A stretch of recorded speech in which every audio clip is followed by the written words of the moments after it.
Hey guys, it's just Joey. I'm just going to take you out to my garden and show you how to collect the seeds from the morning glories. Now, my morning glories are almost done for the season. I still have, in here there's still a number of flowers that you can see growing a little bit, and mine have actually gotten insane this year. When you look at how thick the leaves actually got, the vines themselves are just incredible. And this is actually all from just this year. It started as just an original little mesh.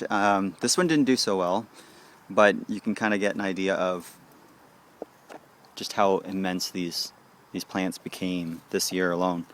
There are seeds everywhere because I had flower after flower, hundreds, potentially thousands of flowers, and that's not exaggerating.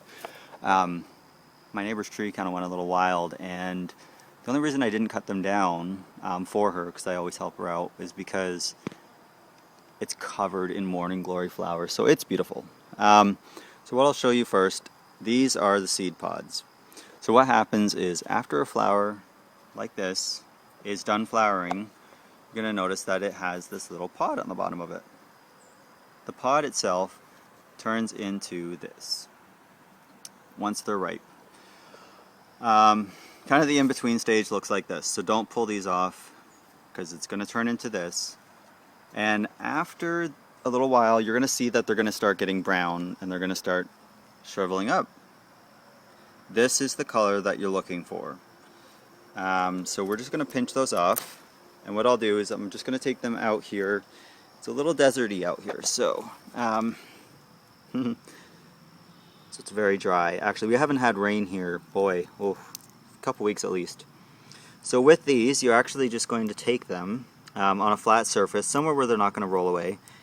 And what I do is I actually just kind of pinch them. And you'll see that the seeds themselves just fall out. See that? You don't need the rest of this.